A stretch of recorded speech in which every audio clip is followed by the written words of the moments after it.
For the third year in a row, the city of Columbus has been named one of the top 7 intelligent communities in the world by the Intelligent Community Forum. The Intelligent Community Forum, or ICF, is a New York-based international think tank that studies the world's cities to discover and then share the strategies used to create an intelligent community. In the past month, Intelligent Community Forum co-founder Lou Zacharilla visited Columbus to review the initiatives that led to Columbus being named one of the top 7 intelligent communities in the world for 2015. He will then submit his report to a large international group of experts, and in June, at the annual Intelligent Community Forum's Summit in New York City, the Intelligent Community for 2015 will be announced. Part of Lou Zacharilla's visit here included a roundtable meeting with business and community leaders at CTV's studio entitled Urban and Rural Planning. Good afternoon, everybody. I'm William Murdoch. I'm the Executive Director of the Mid-Ohio Regional Planning Commission, and I'm also your moderator today for the Intelligent Communities Forum panel on urban and rural planning. So we're delighted to have a great panel here for you this afternoon, and we're very excited about work going on in Columbus and Central Ohio about planning for our growth. And I'd like to have the panel introduce themselves, but first we have a special guest from the Intelligent Communities Forum, Lou Zacharilla. Thank you, William. It's great to be here, and congratulations on being a top 7 city. Well, thank you. We're looking forward to be the #1 one if we can make that happen. So we glad to have you in Columbus, and hopefully you've enjoyed your visit. Very much. And why don't we have our panelists introduce themselves, and we'll start with you, Mark. Thank you, William. Thanks for having us here. Mark Wagenbrenner. I'm with Wagenbrenner Development. We're a local real estate development company. Historically, we've specialized in revitalizing brownfields, and recently most of those brownfields were near our urban core, and we've seen a tremendous amount of activity as we develop some of those brownfield sites. Hi, thank you for having me. I'm Councilmember Michelle Mills, and I chair development as well as the Environment Committee on behalf of Columbus City Council. It's great to be here.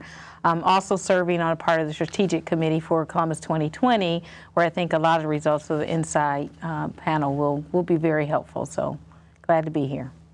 Hi, my name is Holly Maddie. I'm the Executive Director of the Fairfield County Regional Planning Commission. Fairfield County is the county immediately to the southeast of Franklin County, and we are a unique community as far as we're on that urban-rural fringe. So we have the suburban communities of Pickerington, Canal, Winchester, and the northwest corner of our county, and as you go further south, you start to approach the Appalachian area, and you get a much more agriculture and rural area. So thank you for having me. Hi, I'm Jung Kim. I'm the Research Director for Columbus 2020, which is a economic development organization for 11 county region in Central Ohio. I also serve in the same role as Research Director for the Columbus Chamber. Thanks for having me. Great. Well, welcome everybody. Welcome, Lou. And today is a conversation about our region's future here in Central Ohio, and a really innovative, we think revolutionary project called Insight 2050, which is really looking at some of the big changes that we're expecting in Central Ohio through 2050. We know demographically here that we're expected to add about 500,000 people through 2050, 300,000 jobs. At the same time, we're having some pretty major shifts in demographics, a doubling of our senior population, a huge increase in youth population. At the same time, development trends are changing with more walkability, more city services being requested. It's a whole new world for us as we prepare for this growth in our demographics. And what we think we have here is a project called Insight 2050 for the region to get ahead of that, using technology and smart tools to analyze that growth and to allow us to plan better. So today we wanted to talk a little bit about Insight 2050, and then our panelists can fill in how it's affecting their thinking and their work and their organizations, and what they're seeing as Columbus and our rural and regional area deals with some of the growth challenges and the opportunities that come with it. So Insight 2050 is a public-private partnership between local governments with the Mid-Ohio Regional Planning Commission, the business community with Columbus 2020, the Urban Land Institute, which is a balance of public and private folks interested in good development practices. And we've all come together around this question of, if we're going to grow, how do we maintain our quality of life? How do we get ahead of some of the challenges? And how should we do this? And I think one good way to think about it, when we go out and we've been talking to the region about this, they've told us that the region isn't looking necessarily for a regional plan. And as the regional planning director, I'm always like, oh, okay, well, what should we be doing? And Lou, you'll be thrilled with the answer. And the answer is they've almost unanimously said, give us the tools, give us the metrics, give us objective information so that our local governments can make really strong and informed land use decisions. But the kicker is they want to be able to do that in the context of their neighbors, so that Columbus and Fairfield County and all of these communities can project their own growth and make decisions about their own growth in context of the region. And what Insight 2050 does is use a pretty robust computer model called Rapid Fire that Peter Calthorpe and Associates, an international firm, helped us to develop, that looks at a range of scenarios of growth and some really key metrics like health, transportation, infrastructure, local government, funding, air quality, energy, and so on, so that we can look as a region at how our growth could affect us depending on how we develop. And then for our local communities, they can look at their own growth, and our business community can look at that growth. And so this project has come together to help us do that. And what it's done so far is it's started a conversation in Central Ohio as we've been thinking about other regions and how they've grappled with growth and some of the problems they see. Here we want to use good data, good information, good tools so that we can add 500,000 people but still have a great quality of life. We can add 300,000 homes and 300,000 jobs, still have decent traffic and a vibrant economy and healthy local governments. And so the promise in this tool is that it allows us to get ahead of that, not through a regional plan, but through information informing these thousands of decisions that developers and communities are making. So we're very excited to share this project with the Intelligent Communities Forum, and I think it really strikes us as a way to reinvent and revolutionize the way we approach planning for our future. So what we thought we'd do is open it up to our panelists and allow them to talk about how this tool is impacting their work and their communities and how they're planning for that growth. So if you're comfortable, we can dive right in. Absolutely. Well, great. So the first question I think we'll have each of our panelists answer, but how is Insight 2050 and some of these big implications really playing into your decisions in your organizations? And Councilwoman Mills, maybe we start with the City of Columbus, who's been such a key partner in this project and pushing us to think about this, and in your own nonprofit work too. I know this has been a big challenge. So how is Insight 2050 really affecting the city and its future? Well, it has a lot of implications, and when we talk about investment in the tools we use to leverage businesses, not only just to support them in their expansion, but also new businesses in their growth and choosing Columbus. And so how do we bring in new businesses, and what are those areas of where we want to introduce them that can spark growth and neighborhood revitalization? Because in a lot of communities, there's a need to have an anchor in some communities, and we can use that as a tool to say this community could use that, and it sparks a lot of other changes when we bring or expand a business in a particular area or neighborhood. It also gives us the insight in terms of what type of housing people are choosing. And so when we partner with folks on multi-use facilities and residential, what will they be using? What market will they be attracting? Because we need the housing stock for those new residents. We have two major ways of attracting new residents, and that growth is easily identified through the students at The Ohio State University choosing to remain in the city of Columbus. And so we have a pipeline, if you will, of new residents that we have to figure out how to keep here and engage in the city in a way that makes for their quality of life, while at the same time balancing our aging population, as Insight 2050 points out. How do we engage them and continue to make sure that our housing stock is growing with their needs, or shrinking with their needs, where you talk about large suburban communities that we may have invested a lot of in our outlining areas. You see a lot of single family homes where now there's a lot of need for apartments and smaller and maintenance-free living and things like that. At the same time, there's infrastructure needs, as you talked about. The other interesting part about this is thinking about places like Fairfield who have a mix of urban and agriculture, where now we have to now consider agriculture in the urban areas. So where their problem is now with more traffic congestion and some of the urban challenges, ours is now how do we incorporate agriculture. So it's almost interesting to see this sort of flip into, so we can learn as a region from one another. There is certain things that can talk to us about as it relates to how do you blend the two, and there's a lot of lessons that we can share. So I think as Columbus makes a lot of those decisions, whether it's land use or others, we become the pioneer and the leader in the region to help inform some of the other communities, because we all, as you know, are successful in the region is successful in not just one city or one other area, but as the entire region grows and those lessons can be shared, we all benefit. Thank you. So speaking of the rural area, Fairfield County is just to the southeast of Columbus, and it's growing, but it's rural. Holly, how has this affected your work? I think it really complements what we've already been doing. We have a county plan that we've had for several years now, and it actually took into effect and promotes agricultural preservation with development within urban service areas.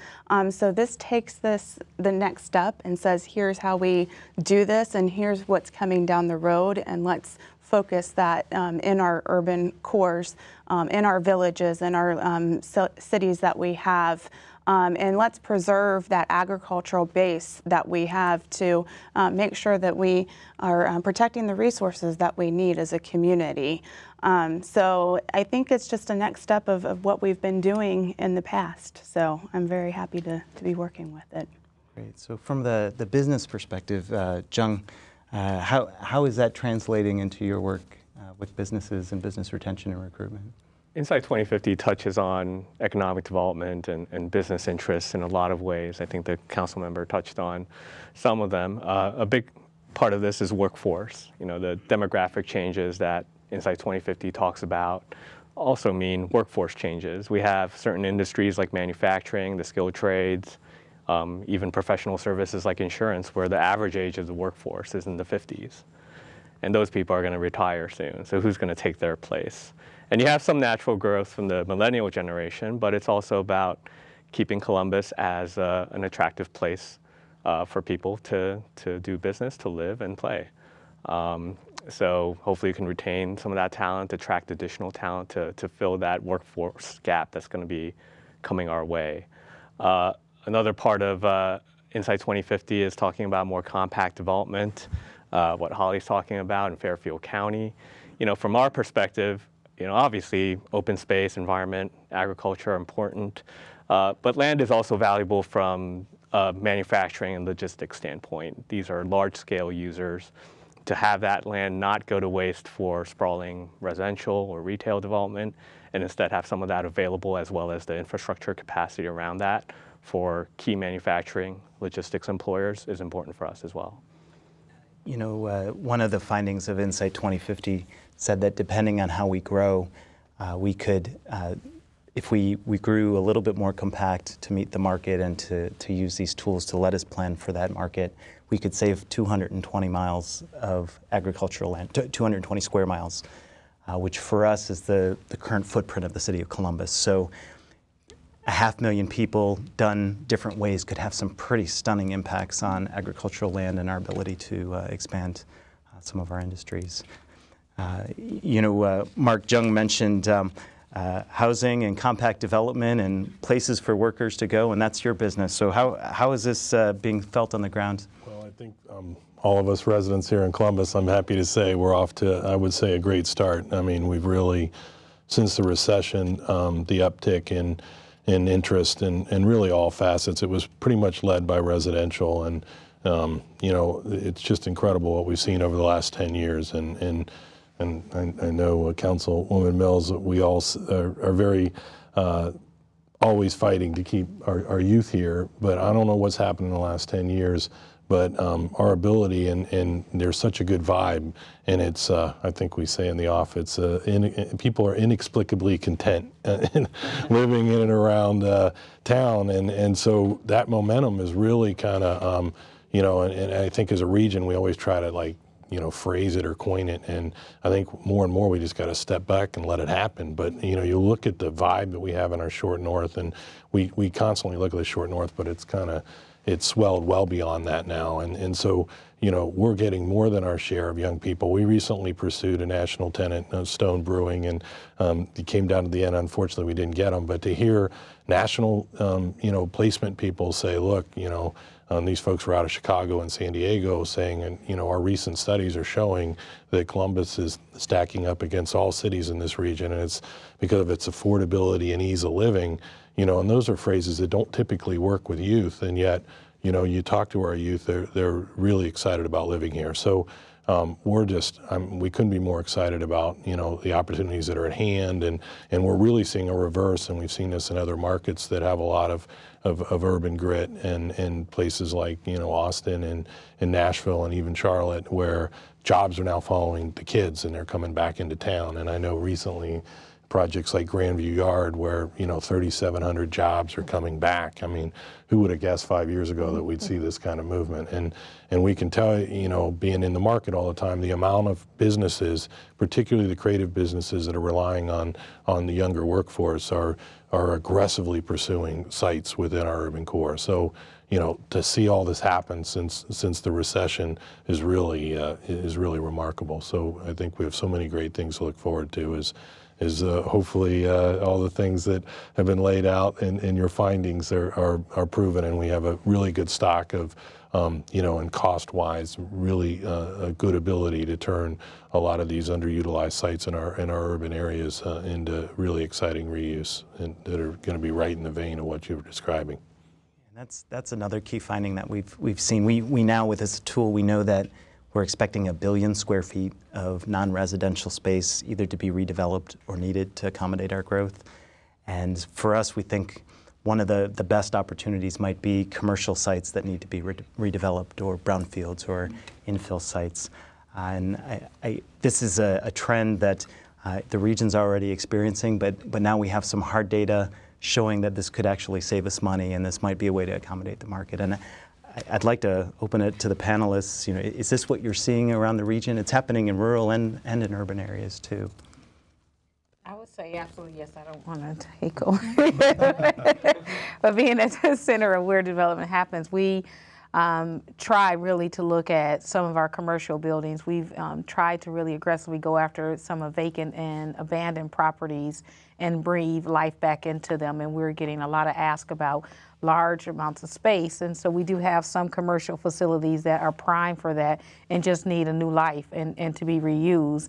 And again, what that does a lot of times for us is in an area where there's blight that may exist when it comes to a commercial facility, we can now add a business there. There's jobs right in the community where people can walk to, because that's the other side of it. People want a walkable community, alternative transportation. And so when we can do that with a commercial building, there's several wins from that. There's neighborhood vitalization that's sparked. There is walkability and the things that are attracting the workforce that we need, because it's one thing to have a business, it's another thing to not have the workforce.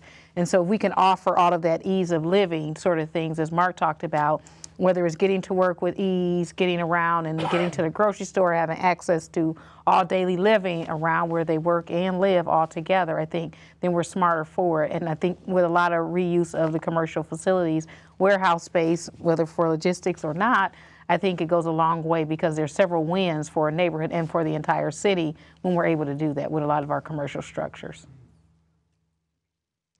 We're seeing just a lot of downtown redevelopment is in like our city of Lancaster, which is the county seat, and just seeing that transform over the last couple of years has been amazing to me. We have had several restaurants go in. We have had some housing units that are going in, and you drive down there on a Friday night and you can't find a parking spot. And before, in 2005, when the 33 bypass went in, everybody said downtown is done, it's not going to make it. And you go down there and you can't find a parking spot, and that's just great to see. Can I say something, Wayne? You all look surprised that this is happening. And We're very modest here. I noticed that. Well, take it from a New Yorker. Yeah. You've got some things to brag about. But I'm struck by the emphasis, and I've heard it because the last 2 days I've been here, looking around, and they've been great, showing me the city and stuff. But the quality of life is a focus area. And, what you invest in, you get in return. And to think about and to plan for and then to begin to experience quality of life as a strategic goal is really what's going to drive the economies and societies in the 21st century. So I think Columbus kind of got onto that maybe sooner than most, and you're beginning to see the rewards. I love Mark's phrase, I wrote it down, that you're inexplicably content. I guess the modest way to say we're pretty proud of what, But I think there's something to that. There is a certain point with this stuff where, in Columbus's case, I'll speak to it because, again, this is my observation from 20,000 feet and now on the ground. Gary Cavan and his group on the tech side have really laid the new railroad in. I mean, you've got the foundation. Technology is not going to be an issue. Broadband access is not an issue here, and it is in a lot of other cities. I spent time over at the supercomputer today with that group, and what's being put in there to connect all the different research centers and to bring all this knowledge in on the new railroad is going to yield something that's going to be quite profound.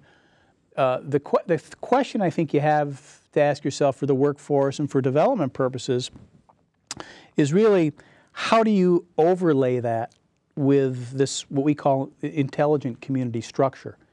And that's the kind of stuff, that's like, it's like lightning in a bottle. As a developer, you probably know that, or as planners, a counselor, you know that.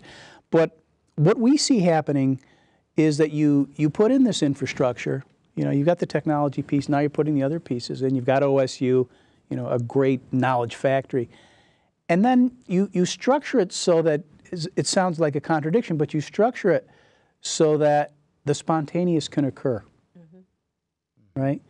And it sounds a bit like a contradiction, but that's really what you want as you continuously build this ladder for a creative economy, an intelligent community. Because quality of life is a state of mind. I spoke with someone after a presentation today about autonomous vehicles, one of the professors there, and he said, I used to go to New York because I used to like to eat. I like to eat. And I used to go to New York and go to restaurants. He says, you know what? Last couple of years, I stay right here. Inexplicably content, but, the pathway is to the stomach, right? Yeah, exactly. But for me, I wrote that down. Yeah. That's a quality of life statement, and I think that's the kind of stuff that builds the momentum that I think yields the results of your planning. Well, and as we're bearing the seeds of our investments, a lot of our communities are facing this, where we've made ourselves a more attractive place, a higher quality of life place, and we're getting requests for different types of development, different types of things to accommodate for the workforce. Communities are getting asked to do more than they've ever done before. And so using some of those tools in Insight 2050, we're really trying to be able to arm everybody with ways to talk about it objectively, because these things really can spark emotions where developers say they want this and communities say, well, our zoning doesn't allow it, and residents say this. And all we're trying to do is throw information out and say, hey, let's use the same data here. Let's talk about what this means. And so I think it might be useful to talk a little bit about maybe how we see these changes tying into quality of life, and what changes are you seeing? Maybe Jung, from a workforce perspective, what are businesses asking for as a result of this? From an economic development perspective, quality of life can seem like a fuzzy, kind of heartwarming term that doesn't match up with the cold, hard bottom line of doing business. But when you put that aside and see what businesses are actually doing in this community, you have the interest of companies like a Nationwide, Columbia Gas, L Brands, others. They've put in money into projects like the Columbus Commons, Scioto Mile. The fact that we have the Wexner Center for the Arts, going a couple of decades back, but that was partly driven by the interest of, well, our workers are going to look for this kind of amenity when they move here from in New York or in LA. So I think they do recognize it. And even outside the city, you look at Dublin and Bridge Street, that's partly driven by Cardinal Health and OCLC, the fact that they're looking at their community and saying, okay, we've been a typical suburban campus. residential single-family lot development kind of place for a while, but now we have to change because our workforce is going that way. So they're actively interested in that new sort of development that's more urban, that creates a greater sense of place. And we're seeing it across the region, you know, in Lancaster and Marysville, Delaware, and so on. So I think businesses do recognize it. They might not completely admit it, but but it's happening. Yeah. And the other interesting thing is, though, that when that begins to happen, you can't even measure it. Because it also yields social capital. I mean, that's the measurement that my organization and others are really starting to try to address. I remember we sat down with the mayor in Seoul, Korea, a couple years ago, and he was actually a graduate of the John F. Kennedy School of Government. He took out this big spreadsheet, and he explained to me why they were so robust with their technology. Because if you've ever been to Seoul, you can actually go to a kiosk on the subway and for 30 cents get your real estate deed or your permits, fishing permits. And I asked him, I said, wow, that's an enormous, yeah, no kidding, on the subway, right? Yeah. Right. And, but I asked him, I said, why did you make this investment? And he actually had a spreadsheet, one of those things, and he took it out. And he said, for every 2 hours I can save someone from interfacing with government, that's 2 hours they can spend with their church, with their social group, with their family, or if they want, starting another business or taking a class. And he had the stuff all mapped out. So he had a phrase, quality of life is capital. And so there is hard yield on that. There's hard ROI on that. Yeah, I would say, so there is influences in terms of our intentionality on quality of life. We've had to make some policy decisions, and that how we use bed tax dollars and what does that do for some of the social features of our community, whether it's the arts, whether it's our social services, so our safety nets are all together, because every member in the community should share in that increase of quality of life. And so we've been very intentional from a policy standpoint to make sure that we're doing that. In addition to that, when you think about the newness of things like food trucks, we've had to embrace that. That's a whole new realm. But at the beginning of that is an entrepreneur. That's someone that is going to invest in a city who could lead to a more bricks and mortar down the road, and that early investment in how they've experienced starting their business is the same experience we want everyone to have when they're thinking about choosing business in the city of Columbus, because that quality of life, how they were able to maneuver and navigate, is all important. But again, for us, the intentionality from the city side to make sure quality of life increases is from every neighborhood throughout the city of Columbus. And so we may see some neighborhoods growing at a different pace. You see the vibrancy in the Short North, but we want everybody to feel just as vibrant about their part of the city as well. And so we have to be very intentional about quality of life. The other side of our investments and changes that we make with the bed tax dollars and how we invest those also speaks to how we bring in visitors, because that becomes our social capital. When someone visits our city and they decide that they want to locate here, and they may have other thoughts about not just moving here, but bringing their business here, that comes into play in how they feel the city is in terms of welcoming people. So we want to make sure that whether they interact with someone at the airport or they interact with someone at a hotel, that they can have the same conversation about our city and feeling good about our city wherever they travel throughout the city of Columbus. And so it's about the residents as well as it is about the visitors. So our increase in visibility as a city through Experience Columbus is just as critical, and making sure they have the tools to talk about it. You heard Mark talk about us courting other businesses. The way we do that is different even now. We're showing off things that are more social capital, because I can't say to someone, well, bring your visitors here, your business here. We have the Statue of Liberty, not to pick on you or anything, but we do have great people. That's the asset of this city. And so social capital is one of our greatest assets. And so it is what brings businesses here, is what keeps them here. It's the experience of Columbus. And I think that our capital continues to grow in that area because we've been very intentional about that experience of Columbus. Yeah, well, and that's true. And I think your neighborhood pride program is brilliant, because it reinforces at a very, very specific house-to-house level. Yes. This whole idea that this really is a community where there's quality of life, where, this business or this home has really sort of taken it up to the next level. And that has sort of an effect throughout the city. Yes. I think. You don't have the Statue of Liberty, no, but I just took something off my bucket list. I stood on the 50-yard line in the shoe. Oh. So I'm ready to move here. All right. That was an experience. That's right. The experience of Columbus. A lot of optimism. Yeah. I think to build on the tourism type thing too is that, you know, if you're in Columbus, it's just a short drive through our county down to Hocking Hills and to other areas that have a lot of attraction for people. So, you know, if you live in Columbus, you can have a nice weekend trip without going too far and that stuff. So I think that's another quality of life aspect to the area. Yeah, you know, with some of our regional competitors, they brag about, well, we're 2 hours from the mountains and 2 hours from the ocean. And we're 2 hours from the mountains and we're 2 hours from Lake Erie. And we have those same amenities, but our modesty sometimes here, what inexplicable contentness, I think, is our phrase of the day. We forget that sometimes because we've got a high quality of life, and that is something that we should brag about.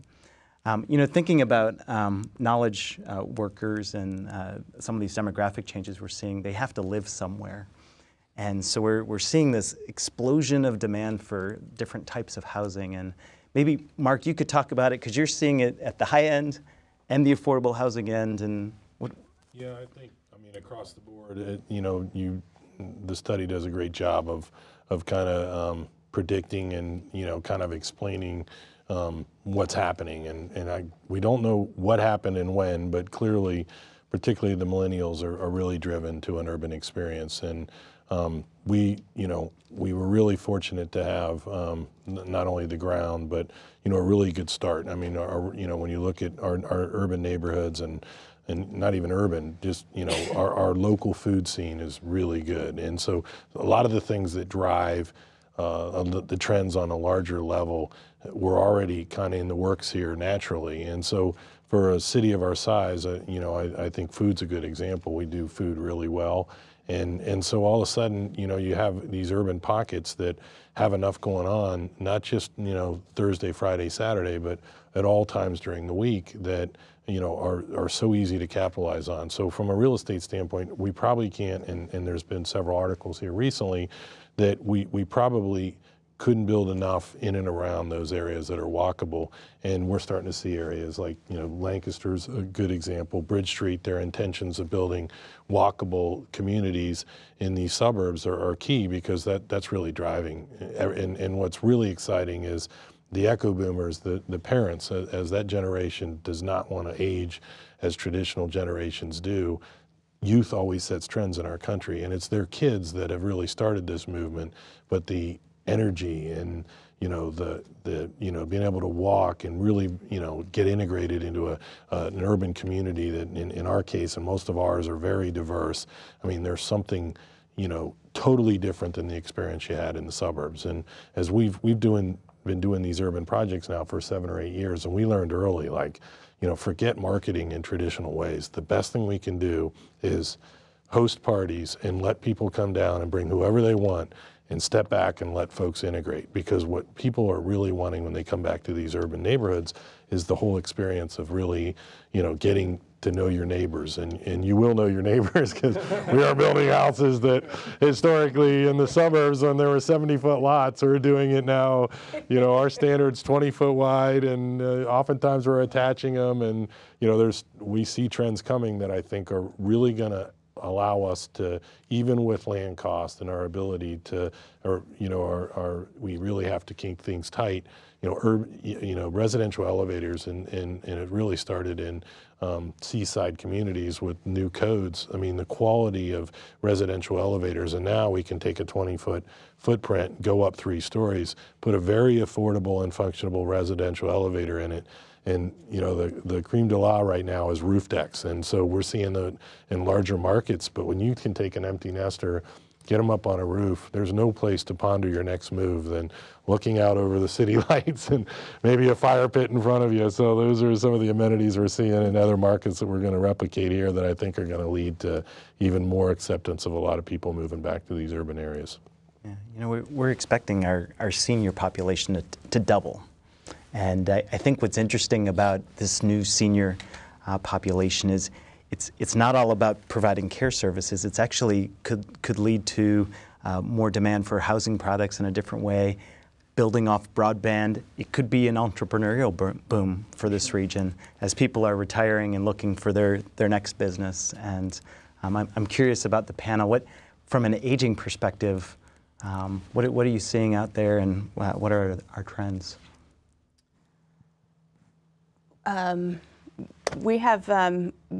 We keep moving into different scenarios. I think mostly just the condo development is what we're seeing mostly in Fairfield County, and then trying to integrate that into our smaller downtowns. That's pretty much what we've been seeing on that end. Well, certainly, I want to be one of those aging population members first and foremost. I want to be that. But even as I think about myself, which in I hope a lot of rooms I'm not considered aging population, but in terms of caring for a lot more space as opposed to getting out and experiencing life, I think you'll see a lot more of that with the aging population. It is not staying at home. It's getting out and experiencing life. And so we have to adjust because that becomes a population growth and managing congestion and all of that, and I think you'll see a bit of that. I think from a social service standpoint, where we're investing in home repair programs, that as those decisions are made, where the aging population is moving into more of a condo situation, our home repair programs may look a little differently than they have in the past. And I think you'll see a cycling of generations moving into some of our communities. I'll pick on one neighborhood particularly, Clintonville. And thinking about Clintonville, most housing stock doesn't turn over for several years, decades even, in Clintonville. And so I think the need for engaging the next generation of those homeowners is going to be critical for that neighborhood. They're going to need to have a more millennial type of living in Clintonville that will then make that person say, I love this neighborhood, I don't want to move out of it, but I want a house to raise children in. So I could buy the house that the person is now moving out of, who now wants a condo, to sort of downsize their living. But in Clintonville, having that combination of housing stock is going to be critical to that neighborhood, because it is typically an older neighborhood where the housing stock turns over maybe 20, 30 years, you would say.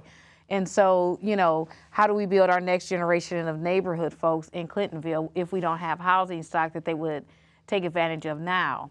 The other thing that we are now seeing is when you talk about multifamily, having our neighbors, our civic associations and our leaders in our neighborhoods think about renters being different than what the traditional stereotypical thought about renters are, because now you have a whole nother mix, and those integrations of those two types of types of residents not being homeowners is going to be something we'll have to manage, and educating our civic associations about the diversity and integration of those generations is going to be critical, because the housing stock will need to be in all of those neighborhoods, because the aging population may not want to leave their neighborhood, just want to live differently.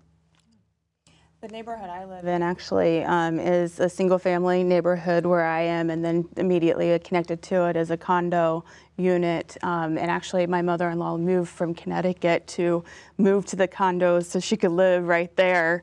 And so we all, it's a community that serves all the different ages, and then the school is just right down the street. So there are different ways that you can look at that. And not in Fairfield County, but I know in the Columbus area, there is a community that is for the lower income population that has single family, and then some cottages that grows into for when they get to that next step, and then an assisted living type facility, all in a campus area to age in place.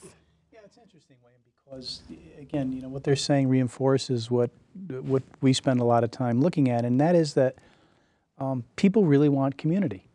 We had this experience in sort of the post-industrial phase of America, where people were just getting out as fast as they could, and guess what? They got lonely.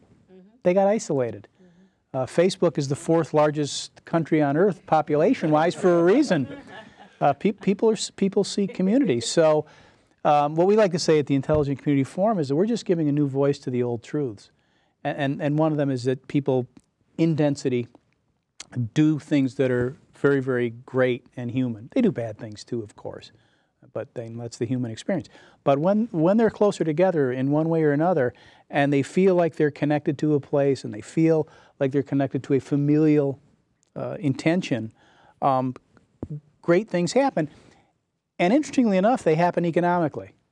You know, the country of Bhutan famously measures gross domestic happiness, not gross domestic product. And you've had study after study come out talking about how well people perform economically when they're content, when they feel content in their neighborhoods, in their homes. So this idea, again, of quality of life, Young, as you were saying, is not something that the business people should move away from, but just quite the opposite, because it affects economic performance. And every study that we look at says that. So that's a good thing, because it's going to make our homes better, I think. And I think we see that when we have the businesses that we're trying to court come visit Columbus and other parts of the region. They're trying to get a sense of that quality of life beyond the numbers, the taxes, the cost of doing business. What is it about this region? And a lot of them want to meet with not just other companies, but the educational institutions, some of the other organizations, governments in town. They're trying to get a sense of, what we're talking earlier about the social capital. How does this place work? How do people work together? John had mentioned it too, but our corporate community has caught on to this in a big way. And when you're thinking of the adage now that workers don't move for the job, they move for the community, and then they find the job. Some of our big hometown corporations have really caught on to that and said, okay, if that's the case, we need to help invest in these projects. And from Nationwide to Cardinal to Chase, I could keep going. They've invested in real estate development near their campuses or close to where their employees, their future employees are living, or their current employees want to live, so that they can help stoke the fire there. Yeah. Actually, I had a chance to visit the co-laboratory experience, or business actually, which is incubator housed in Battelle, but it's 7 companies, 7 of the larger companies here, and yeah, what I found there was exactly that this is a collaboration among 7 big companies here, and what I suspect is going to result from that is something that's equally important, I think, for economic development, is that you don't have to. I don't think Columbus is going to have to look outside to bring companies in anymore and give away the store. I think you're going to have a continuous homegrown movement here. You're going to have startups. You're going to have all kinds of stuff coming out of Tech Columbus and these places. And again, you talk about population growth. You're going to have business growth. You're going to have, I think, real estate expansion that's going to be significant, and it's all going to be homegrown, so you don't have to worry about them leaving. We'd like a little bit of a good jump start with some of these bigger companies moving in, and that's always hard to recruit. But we're already seeing, the trend that we've seen is how, a lot of the stuff coming off the West Coast, particularly out of, programmers. And so, the hot thing is like some of these more creative, and we don't have a lot of old warehouse spaces because we're not that old of a city, but like schools, you buy these old schools and put in incubation space. And there's a lot of, groups of programmers, and it's not traditional office space.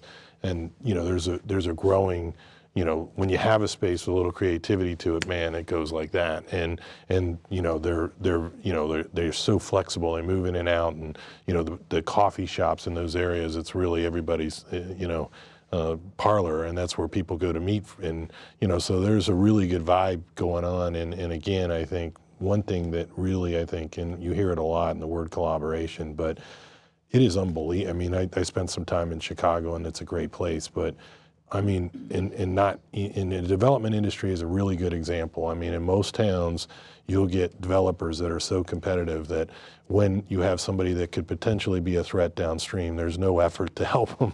There's more of an effort to crush them before they get started. And I mean, it is unbelievable how much, there's a sharing of information, even generationally older developers that were in the industry. I mean, there is a real want and desire to do things the right way, and it's just you just don't typically see that, and it carries on into all other facets. I mean, it's when we're it's amazing how many times that we've been challenged as a growing company, and you pick up the phone and you call somebody, Bob Walter, or, and guys that have started multi-billion-dollar corporation as inaccessible as guys like that are. So there is our founding fathers and the people that have kind of set up, you know, the titans, let's say, of this town are more accessible, I would argue, than any titans in any town. And there is a want to see this thing continue. And Mr. Wexner and our mayor, Mayor Coleman, and the coordination between our mayor and the council.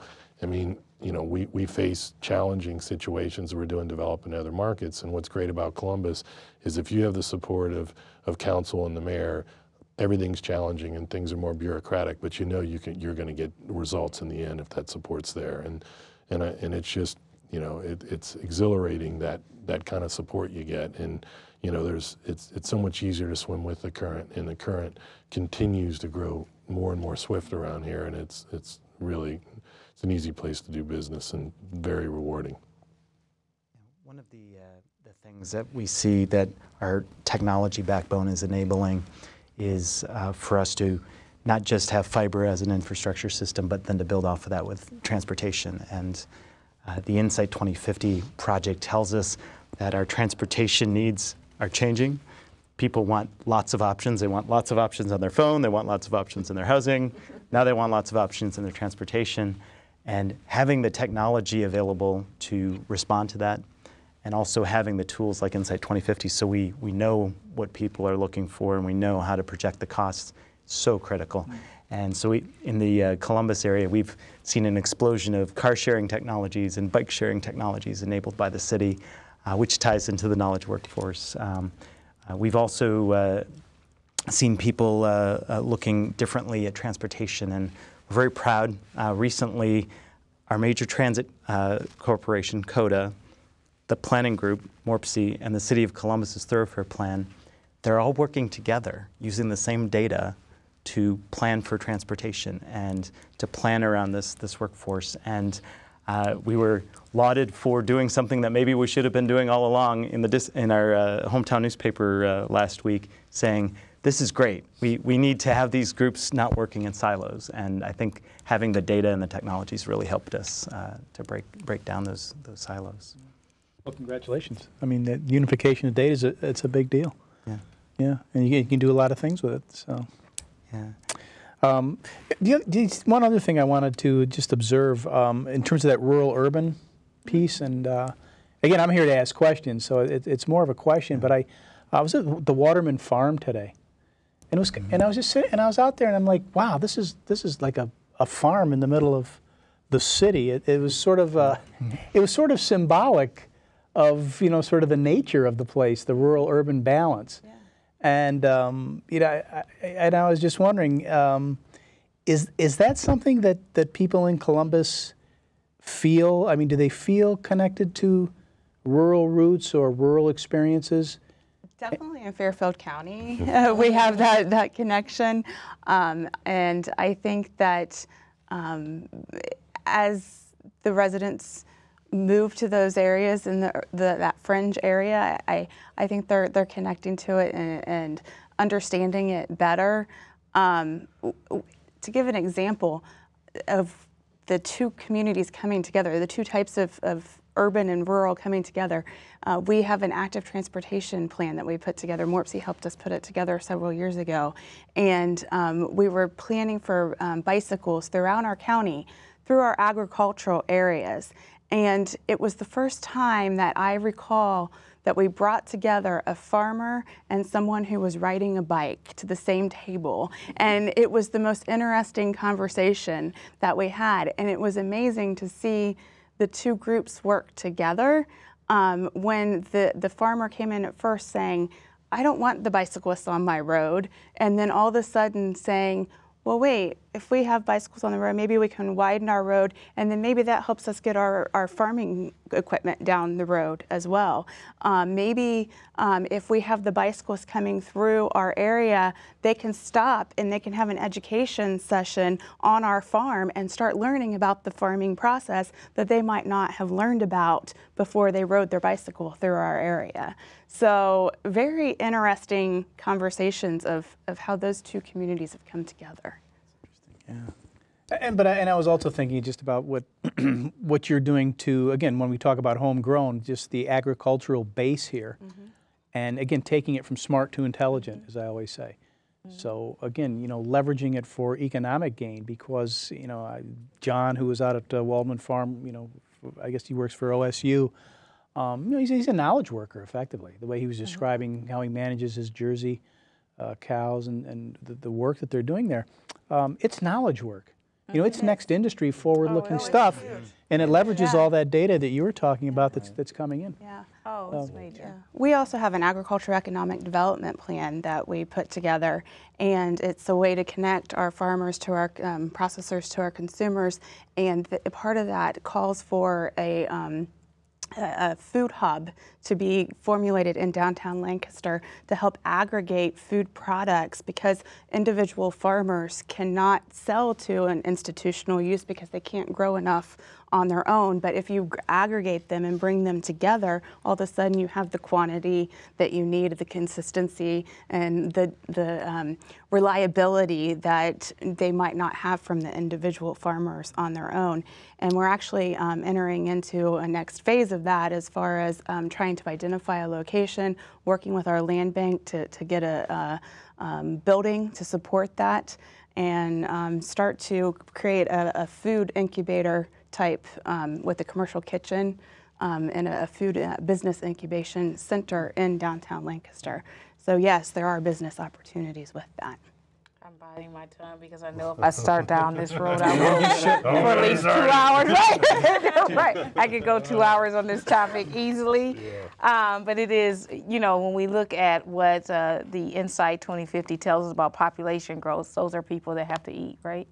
So you think about population, you have to think about how do we feed that new group who now is going to make more choices because they're an educated consumer. And you now have a group, a whole business in terms of organic growth, craft beer, all of this, that's a whole industry, that's business. It's just a different type of business, and it has probably more of a social benefit in addition to the business than some of the others, because now we have to feed people, and we have to make sure that there's access in every part of the city. And how do we do that and continue to make it a healthy proposition for them, access to healthy food? So that becomes the intersection of agriculture and urban, which becomes urban farming. And that whole movement we have to pay attention to, and I've been in so many rooms where having a discussion about it, people, oh yeah, they need to eat. So you figure out how to feed those folks, and then you have a whole farm to table movement. So you have restaurants and the innovation that's happening in some of those kitchens. They're hungry for something less than 5 miles away as an ingredient to what they're creating in their kitchen, and that's the new niche. Everybody's asking, where are you sourcing your food from? And what better proposition than say that I've got it less than 5 miles away from the restaurant? I mean, you can't beat that level of nutrition. You can't beat that economic spend that's happening, that's cycling throughout the city. You can't beat it when it comes to food, because it is one of those industries that can just really spark a lot of growth. In my day job, we have an urban farm. We're farm raising fish, and it's a social enterprise. So there's all kind of ways around agriculture, and Ohio, the heart of it all, agriculture is our humble beginnings. And so I think that when we think about how do we integrate those two, we can't just think about it as just growing things. It is the business side of it. The social side is we have a population that we have to feed. They're going to be making smarter choices about their food because we've been telling them that for the last 10 years. Get healthy, get healthy. So now people are asking for it, so now we have to deliver on that, As we talk about, people are bike riding, so they're making healthier choices how they get around. They're going to make healthy choices how and what they eat and where they eat. And so we have to accommodate all of that. And when we were moving on the car sharing legislation as well as the food truck legislation, which were part of my last 2 years, I ate some food trucks, taxis, and car sharing all in 1 year. And just in 1 year, you're talking policies that had been around forever that we had to now look at quickly so we could support growing businesses in two industries that we may not have tapped into for a long time, left alone the taxi world. But now it's right in front of us. You got car sharing, which we didn't think about for many years. I mean, we still had carriages on the books in that same code section. Wow. We're now updating to include car sharing and pedicabs, right? So all of that is, with a growing city and a young city like Columbus, those are questions that we have to begin to develop answers for that is engaging, to business and to the end user who's going to select a pedicab over driving their car. So those are happy problems, I call them, because it's a sign of us growing as a city. And as a region, when we can do that, that lends to the discussions that we would have so the region can continue to grow and embrace those things. May not look the same way, but certainly we can share about widening roads. That's something we would have in common. And they can inform us on how do we blend this urban farming together, because it will be something we'll have to do because of the population growth. We have to feed all those people. They want to eat, and we have a responsibility to make sure they can. So we have just a couple minutes left, and you've learned that we're an intelligent community. Hopefully, not just top 7, top 1. We're a hungry community that loves to eat, and we're also very concerned about loss of farmland, and grow our own crops. And we're inexplicably content, but I think we're also very optimistic about using what tools we have to make sure that we can add 500,000 people and still be hungry, content, and raring to go. So I thought maybe for a last question, we could just real quick ask each person what they're most optimistic about in terms of Columbus and Central Ohio growing. And you can dream a little, but maybe we'll get it done. And I'll go first to help you out. And I think that the tools that we have in place now really will allow us to tackle transportation challenges differently. Density, walkability, healthy living, all of that is happening because of market forces and demographic forces. And I think we're in a moment here in Central Ohio to really do some new things, some really interesting things, and really put our technology to the test. So I'm optimistic about that. And maybe John? I'm optimistic about seeing how technology continues to change the way we do things. Even something like food trucks. That's not possible without mobile technology. Someone needs to know where the food truck is. The vendor needs to say where they are. So without our smartphones, okay, that business model may not work so well. And on the economic side, it has changed the way that real estate works. The demand for office space, retail space has shrunk over time because of technology. And real estate, you see this on the housing side, I'm sure, Mark, is no longer just a commodity, but you have to add amenities and quality around it, and that speaks for the region as a whole. Technology will also have a bearing on transportation. A lot of the issues we're talking about in terms of potential congestion or even getting workers to their jobs. We see places like Rickenbacker, the New Albany Personal Care and Beauty Campus, they're wrestling with issues, trying to work out with CODA how to get workers to their facilities, and maybe technology, whether it's driverless buses or some sort of mobile technology, could play in part of the solution. I think the local food movement is probably the thing I'm most excited and optimistic about. And just something that we haven't touched on is just the local foods in our schools and that sort of thing. We've worked hard on moving towards that, and I just think that the local foods and the business opportunities and the social impacts behind it, it embraces everything that we stand for as a community in the middle of our agricultural area. So very optimistic about it. I would say to you, I am probably very optimistic about how we diversely fulfill our promise. We will need to address diversity in every area of our city, how people live, how they navigate the city, how diversely we have in terms of our business landscape, how diverse we'll become when it comes to technology, how diverse we are in our thinking. I think that I'm very excited about that because I think that diversity of thought is what's going to make sure that we fulfill our promise to every resident in our city. And I think all of that diversity in our thinking is going to get us there. I guess I'm optimistic about our optimism. So, no, having grown up here, and we continually pinch ourselves, and we drink a lot of the local Kool-Aid because clearly our hearts here, we're hometown boys and girls and an organization. But really, when you step back, and I think told this when my father retired down to Austin, Texas.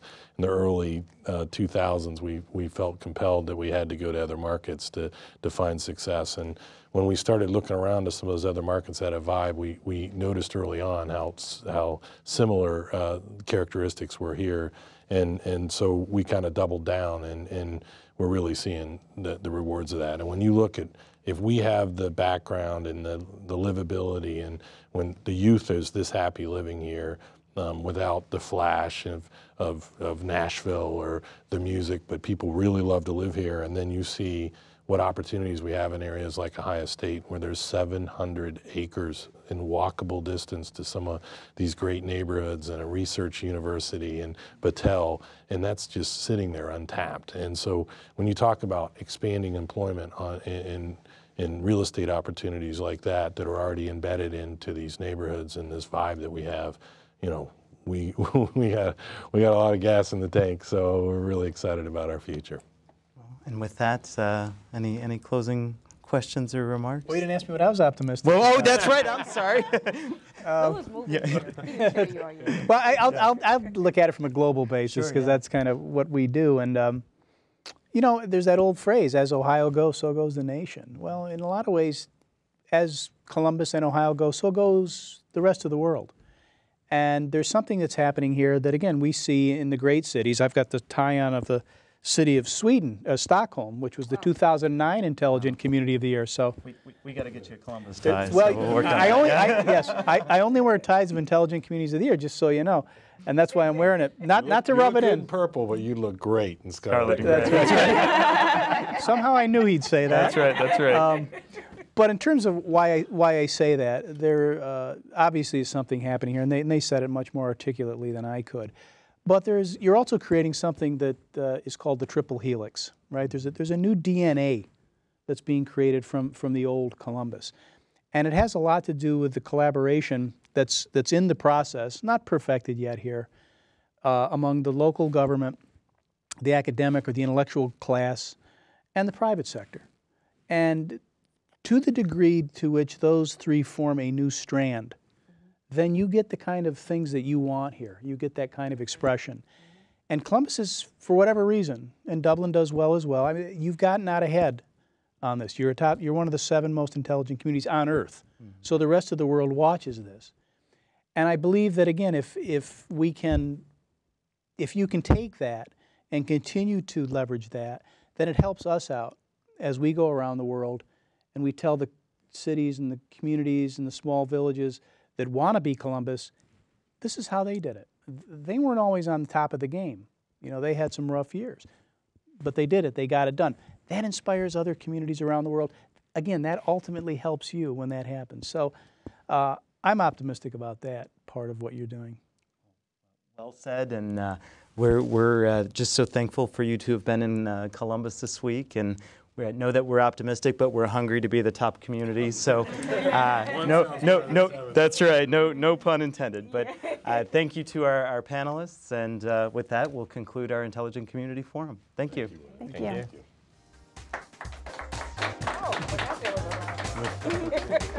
You have been watching the Intelligent Community Forum Roundtable discussion on urban and rural planning. Its purpose was to discuss Columbus's policies and achievements for Lou Zacharilla, co-founder of the Intelligent Community Forum, to find out more about the ICF and Columbus's place in the competition. You can visit their website at intelligentcommunity.org.